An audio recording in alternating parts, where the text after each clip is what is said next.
Buenos días. A continuación se hablará acerca de la experiencia demostrativa de la intensidad. El flujo radiante incidente por unidad de área es llamado irradiancia, el cual generalmente es utilizado como potencia dividida en área, resultando unidades de watts partido en metros cuadrados, donde la intensidad varía principalmente por su frente de ondas, su distancia, su ángulo de incidencia y por el ancho de algún material transparente que se interponga a la fuente. Cada flujo depende del tipo de frente que posea la onda lumínica. Como el frente de onda plano no varía su área, entonces el flujo se mantendrá constante respecto a la distancia.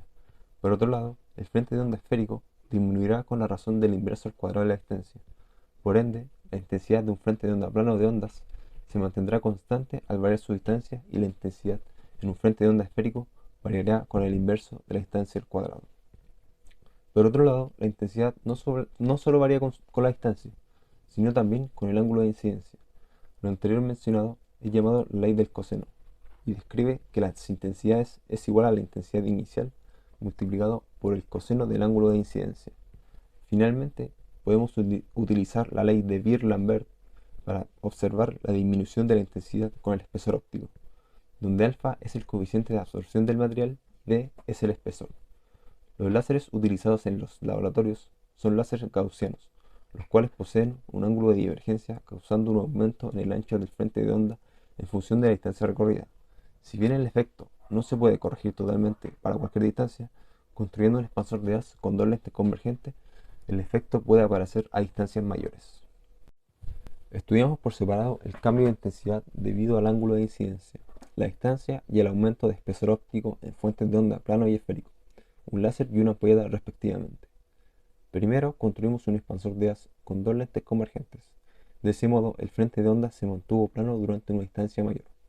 Lo hicimos incidir en un luxómetro en el cual pudimos observar que la intensidad se mantuvo casi constante, ya que existen leves desalineaciones que influyen en la muestra. Luego, utilizando una ampolleta, registramos la intensidad a distintas distancias. Utilizando la herramienta de ajuste de curva de MATLAB, obtuvimos el ajuste de la ecuación de la inversa al cuadrado, con A igual a 3,84 por 10 elevado a 5 y con B igual a 2,089, obteniendo la relación de la inversa al cuadrado anteriormente mencionada.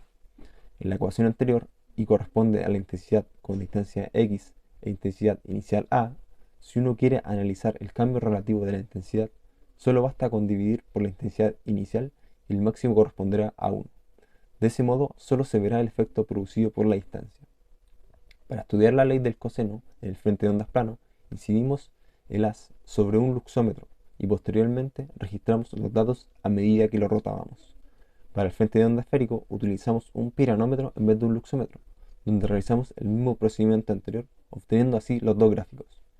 Finalmente, utilizando 5 láminas delgadas con un espesor de 0,4 milímetros, fue posible calcular el coeficiente de absorción del material utilizando la ley de Beer-Lambert anteriormente mencionada, posicionando entre luxómetros y el láser las láminas delgadas. Las mediciones fueron realizadas posicionando inicialmente una lámina seguida de dos y así hasta completar un espesor óptico de 2 milímetros.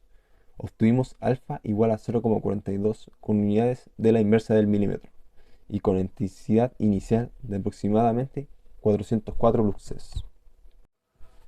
Logramos estudiar la ley de la inversa al cuadrado en un frente de onda esférico, determinando el coeficiente cercano a 2, además de analizar el comportamiento de la intensidad con el ángulo de incidencia. Por otro lado, determinamos el coeficiente de absorción del material translúcido, el cual tiene un valor de 0,42 unidades de inversa del milímetro. Si bien el frente de onda plano debió haber estado con una intensidad constante, fue variando relativamente poco, ya que el arreglo estaba levemente desalineado. Finalmente, la intensidad puede disminuir a medida que el ángulo de incidencia aumente, alcanzando su mínima intensidad en 90 o 270 grados, además de disminuir con la distancia si es que el frente de onda es esférico, y si agregamos un material aumentando su espesor o cambiando el material por uno de un coeficiente de absorción mayor.